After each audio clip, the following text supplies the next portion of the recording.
Assalamualaikum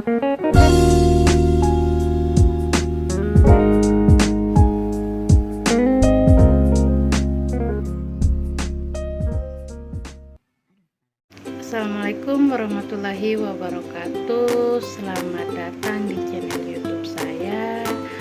Perkenalkan, saya Novianti Rauf, mahasiswa aktif Universitas Negeri Gorontalo, jurusan Ilmu Ekonomi, Fakultas Ekonomi dan Bisnis. Nah, kali ini saya akan membawakan materi tentang teori regresi simultan atau TSLS. Nah, kalian pantengin terus di channel YouTube ini ya guys. See you.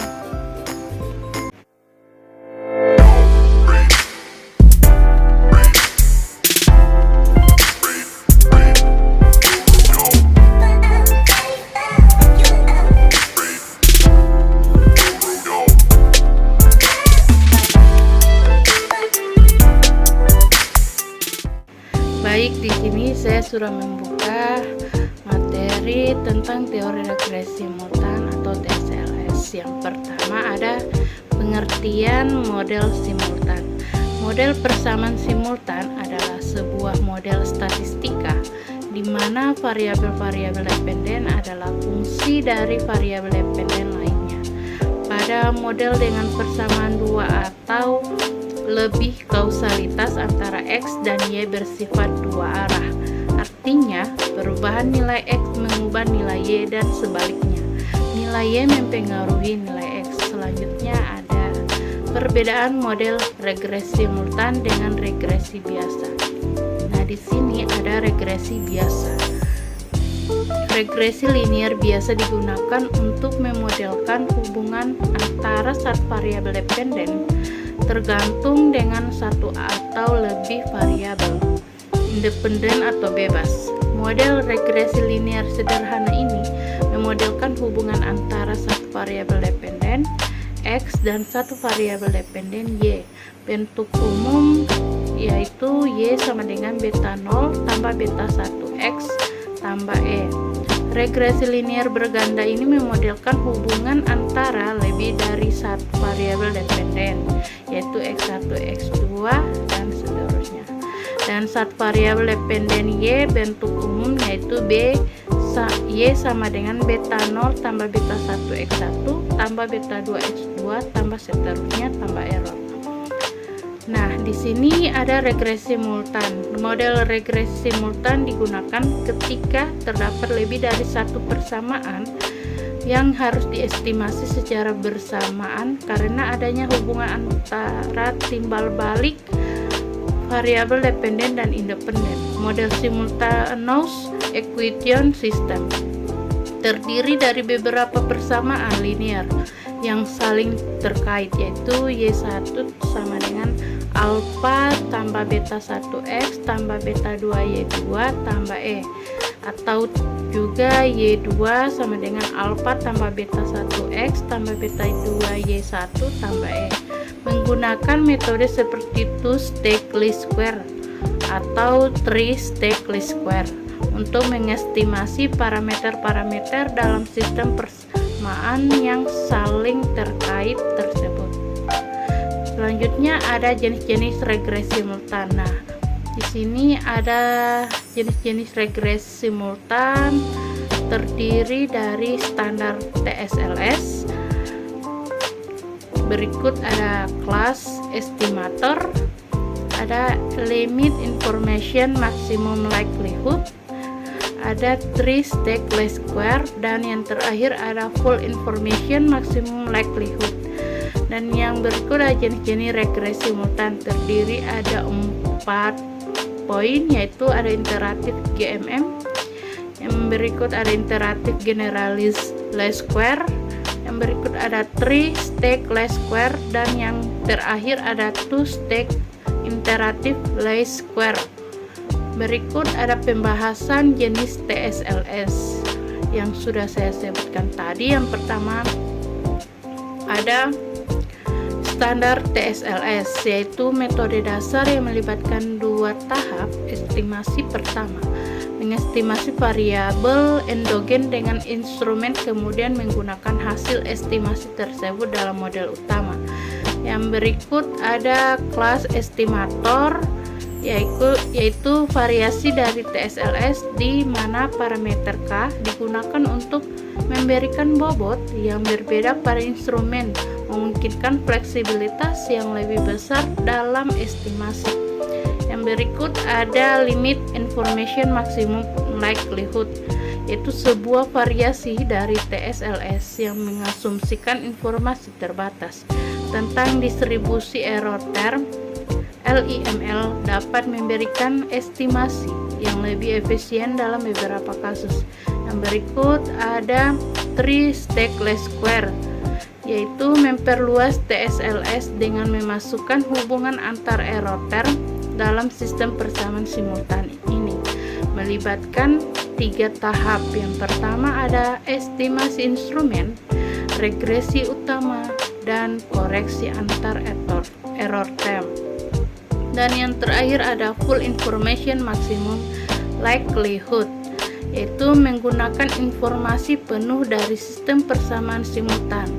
Untuk mendapatkan estimasi parameter ini lebih kompleks dibandingkan TSLS, tetapi bisa lebih efisien. Dan yang berikut ada pembahasan jenis ILS.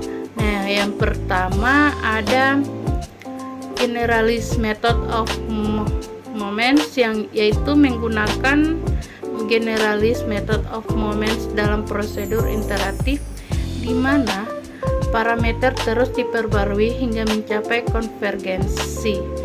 Yang kedua ada metode generalist least square, yaitu variasi dari ILS yang menggunakan metode generalist least square dalam iterasi untuk menangani heteroskedastisitas atau autokorelasi dalam error term. Dan yang berikut ada 3-stage least square. Di sini itu sebagaimana disebutkan di atas, ini juga dapat dianggap sebagai jenis dari ILS karena melibatkan tahap tambahan setelah TSLS untuk memperbaiki estimasi dengan mempertimbangkan korelasi antar error term. Dan yang terakhir ada 2-stage iterative least square, yaitu kombinasi dari TSLS dan ILS, mulai dengan TSLS dan kemudian iteratif menggunakan hasil dari tahap pertama untuk memperbaiki estimasi parameter sampai konvergensi tercapai. Yang kedua ada model umum regresi TSLS. Dalam model yang terdiri lebih dari satu persamaan regresi, yang mana antara persamaan regresi satu dengan persamaan regresi lainnya saling bergantungan, persamaan simultan ini disusun dari persamaan struktural, di mana variabel terikat dalam satu atau lebih persamaan pada saat yang sama juga merupakan variabel bebas untuk persamaan lainnya. Yang berikut ada bentuk umum regresi TSLS. Nah, regresi instrumen ini yaitu ada bentuk umum instrumen, rumusnya yaitu X sama dengan X A tambah E, di mana XI sama dengan variabel endogen yang diobservasi, alpha I1 I2 IK yaitu variabel instrumen, dan P I1 I2 IK sama dengan parameter yang akan diestimasi, dan alpha sama dengan matriks dari variabel instrumen. Sedangkan regresi utama dengan variabel prediksi yaitu bentuk umum dari regresi variabel prediksi, rumusnya yaitu Y sama dengan beta 0 tambah beta 1 X tambah E, atau YI sama dengan beta 0 tambah beta 1 XI tambah E, dimana YI variabel dependence, XI nilai prediksi dari variabel endogen, beta 0 beta 1 sama dengan parameter yang akan diestimasi, dan E sama dengan error term. Berikut ada tahapan analisis regresi TSLS. Nah, yang pertama ada menyiapkan data, memasukkan data ke eViews. Pastikan data sudah diimport ke eViews dalam bentuk Word file. Data ini harus mencakup variabel dependen, variabel independen yang endogen, dan variabel instrumen. Yang kedua ada melakukan regresi tahap pertama. Klik menu Quiz, lalu klik estimasi equation, masukkan persamaan regresi untuk variabel endogen terhadap variabel instrumen dan variabel eksogen lainnya, misalnya X, Y, Z. Di sini Y adalah konstan, X adalah variabel endogen, dan Z adalah variabel instrumen. Lalu klik OK untuk menjalankan regresi dan catat nilai prediksi dari regresi ini. Nilai ini akan menjadi variabel baru dalam Word file. Berikut masih tahap regresi TSLS. Yang ketiga ada menyimpan nilai prediksi. Setelah regresi tahap pertama selesai, buka hasil regresi dan pilih tab Forecast. Masukkan nama untuk variabel prediksi, misalnya xset, dan klik Forecast. Seterusnya ada nilai prediksi sekarang akan tersimpan dalam file sebagai variabel baru xset. Yang keempat ada melakukan regresi tahap kedua. Regresi utama dengan nilai prediksi. Yang pertama klik Quiz, lalu estimasi equation, lalu masukkan persamaan regresi untuk variabel dependen terhadap nilai prediksi dari variabel endogen, misalnya Y, C, xset. Di sini Y adalah variabel dependen dan xset adalah nilai prediksi dari variabel endogen. Lalu klik OK untuk menjalankan regresi utama. Yang berikut, yang kelima ada alternatif menggunakan metode IF atau TSLS langsung di eViews. Yang pertama klik Quiz, lalu estimasi equation, lalu pilih metode sebagai TSLS atau to-stateless square pada drop down estimation method. Yang ketiga, masukkan persamaan regresi utama, misalnya Y, C, X. Yang keempat, klik instrumen list dan masukkan variabel instrumen, misalnya Z, bersama dengan variabel eksogen lainnya. Dan yang terakhir, klik OK untuk menjalankan regresi TSLS secara langsung. Yang berikut, evaluasi dan interpretasi. Yang pertama ada evaluasi hasil interpretasi koefisien yang diperoleh dari regresi tahap kedua atau dari metode langsung. Periksa signifikan statistik dan tanda koefisien. Yang kedua, uji validasi instrumen. Lakukan uji validasi instrumen dengan mengevaluasi relevansi uji V pada regresi tahap pertama dan validasi eksogen uji Honsen atau Sargan jika tersedia. Yang ketiga, uji relevansi instrumen. Pastikan V statistik dari regresi tahap pertama cukup tinggi, umumnya P besar dari 10 dianggap memadai untuk menunjukkan bahwa instrumen cukup berkorelasi dengan variabel endogen. Dan yang keempat, uji validitas eksogenitas, yaitu jika memungkinkan lakukan uji Hansen atau Sargan untuk memastikan bahwa instrumen tidak berkorelasi dengan error term dari persamaan utama. Berikut ada tahapan pengujian hasil analisis regresi TSLS. Yang pertama, uji relevansi instrumen. Sini terbagi dua, yaitu periksa P statistik dari regresi tahap pertama. P statistik ini berasal dari regresi variabel endogen terhadap instrumen dan variabel eksogen lainnya. Yang kedua, ada aturan umum adalah bahwa nilai P statistik harus lebih dari 10 untuk menunjukkan bahwa instrumen relevan. Yang kedua ada uji validitas instrumen atau eksogenitas instrumen terbagi dua juga. Yang pertama, jika menggunakan eFuse, Anda bisa mendapatkan hasil uji ini sebagai bagian dari output regresi TSLS.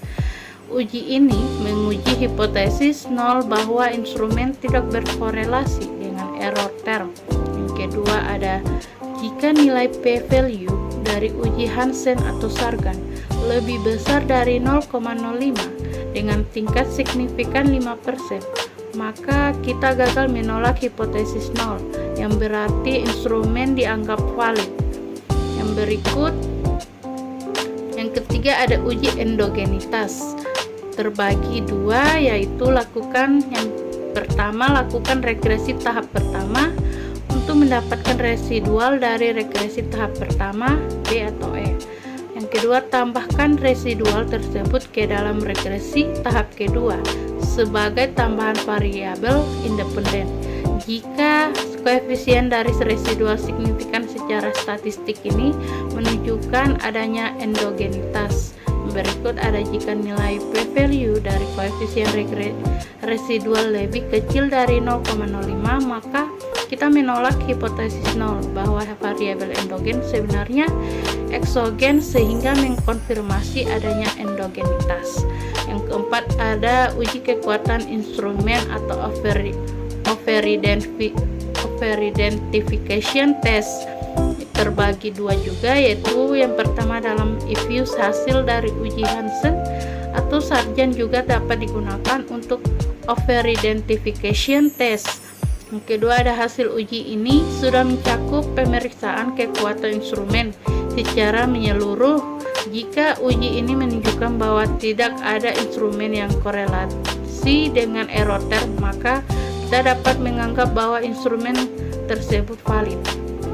Yang berikut ada yang kelima, evaluasi model keseluruhan. Yang pertama ada periksa R-square. Meskipun R-square dalam regresi TSLS sering kali lebih rendah daripada regresi OLS, nilai ini masih memberikan informasi tentang kekuatan model. Yang kedua ada periksa signifikansi koefisien. Pastikan koefisien dari variabel yang signifikan secara statistik tetap relevan dengan hipotesis yang diuji. Dan yang terakhir ada uji Darwin-Watson untuk menguji autokorelasi residual yang bisa mempengaruhi validitas model.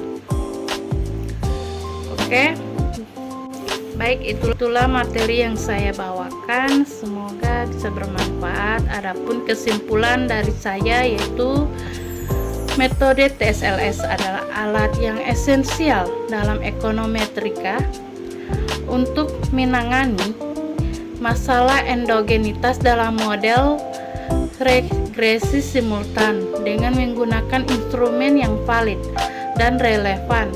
TSLS dapat memberikan estimasi yang lebih akurat dan reliabel dibandingkan dengan metode OLS. Ketika endogenitas hadir, pengujian yang dapat terhadap relevansi dan validitas instrumen sangat penting untuk memastikan keadalan hasil regresi TSLS.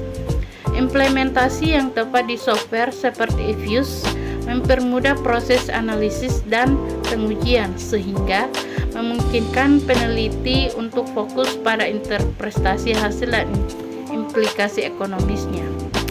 Baik, itulah kesimpulan dari saya.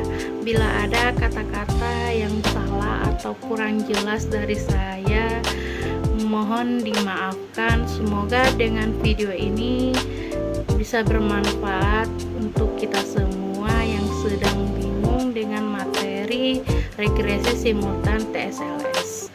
Nah, dan jangan lupa di like, comment, and subscribe.